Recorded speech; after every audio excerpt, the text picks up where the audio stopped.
How to fix the TikTok account is currently suspended. Hey guys, welcome back to the channel. If your TikTok account says your account is currently suspended, don't panic. This video is for you. TikTok may suspend accounts temporarily due to violations of community guidelines, suspicious activity, or multiple reported from other users.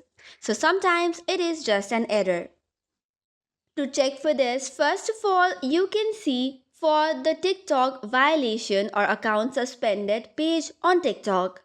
You can also check for the violations or TikTok's community guidelines and know or understand you may have unknowingly violated a rule or not.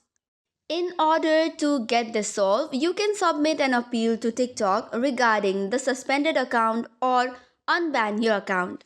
In order to do so, head over to your TikTok application. Once you are on your TikTok page, go to your profile and go to settings and privacy. Scroll down a bit and you will see the option of report a problem. Tap on it and tap on account and profile. There, you will see the login option.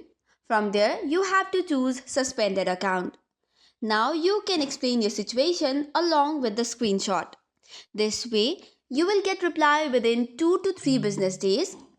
However, if the in-app appeal does not work, you can directly go to TikTok's official support page for the further assistance. So that is all for today's video. For more such contents, do not forget to hit the like and subscribe button. Thank you and keep watching.